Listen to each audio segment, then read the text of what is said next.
Subscribe करें और देखें एक दिल दहला देने वाली हॉरर स्टोरी।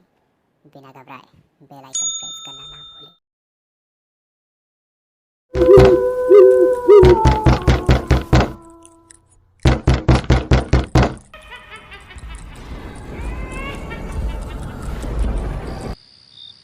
दिवाली की वो खौफनाक रात।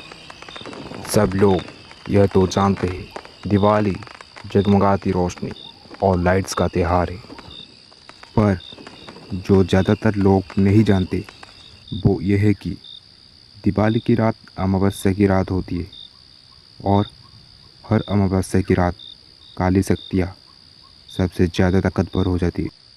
लेकिन 19 साल का सुमित इस बात से अनजान था। वह अपने दोस्त विजय के साथ दिवाली की रात सड़क पर घूम रहा था। तभी विजय की नज़र मंदिर के पीछे एक सुनसान से घर के पीछे गई। वहाँ एक सुंदर लड़की लाल साड़ी पहनी दिया जला रही थी। विजय सुमित को लेकर उस घर के पास चला गया। जैसे ही दोनों वहाँ पहुँचे, उन्होंने देखा कि पूरा घर दियों से सजा था। उन्हें बालकनी में खड़ी बहुत सुंदर लड़की नजर आई। उसने फिर वही मन लुभाने वाली मुस्कान देकर उन दोनों को अंदर बुलाने का इशारा दिया। घर अंदर से भी उतना ही खूबसूरत सजा हुआ था जितना कि बाहर से। मेज पर खाने के लिए अलग अलग चीज़ें रखी हुई थी। सुमित मेज से एक लड्डू उठाकर खाने लगा, पर उसके हाथ से गलती से वह नीचे गिर गया।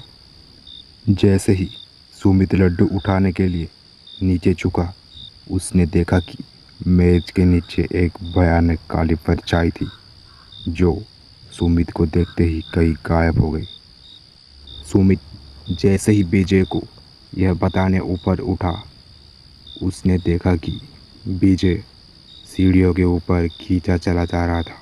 सुमित बेहद घबराने लगा था।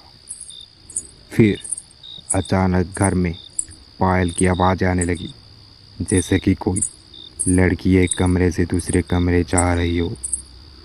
सुमित उस आवाज़ के पीछे पीछे सीढ़ियों से ऊपर चला गया, लेकिन ऊपर जाते ही उसे कमरे के अंदर पंखे से लटकी हुई एक लाश दिखी। सुमित उस लाश का चेहरा देखकर बुरी तरह कांपने लगा, क्योंकि वो किसी और की नहीं बल्कि विजय की ही लाश थी। सुमित डरते डरते पीछे मुड़ा तो उसके ठीक सामने वही सुंदर लड़की खड़ी थी और उसे देखकर मुस्कुरा रही थी।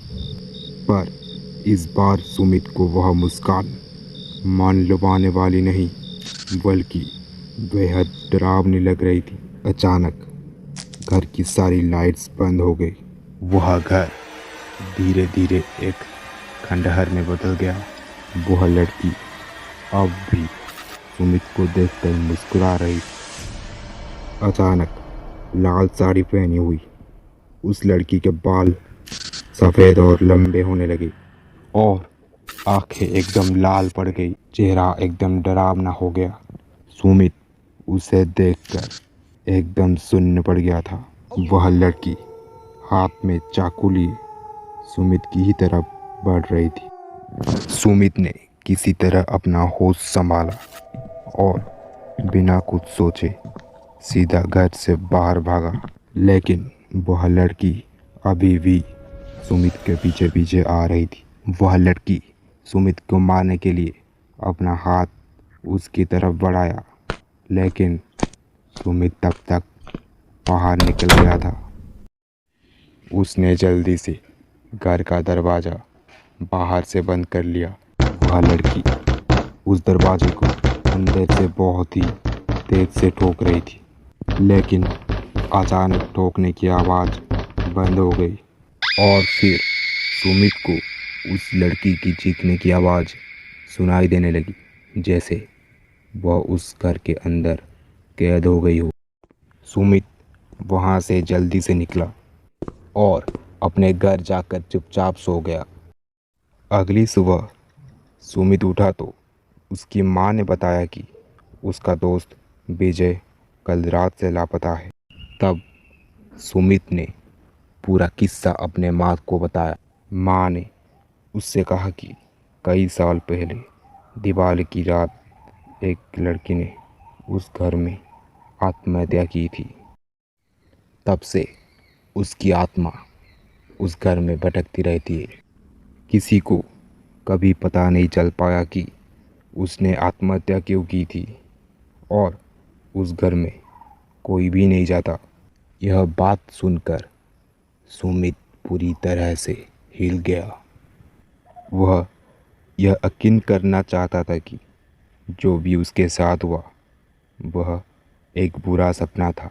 पर उस रात के बाद उसका दोस्त विजय वापस नहीं आया और सुमित को आज भी दिवाली की वो खौफनाक रात और उस लड़की की भयानक चीखें सोने नहीं देती।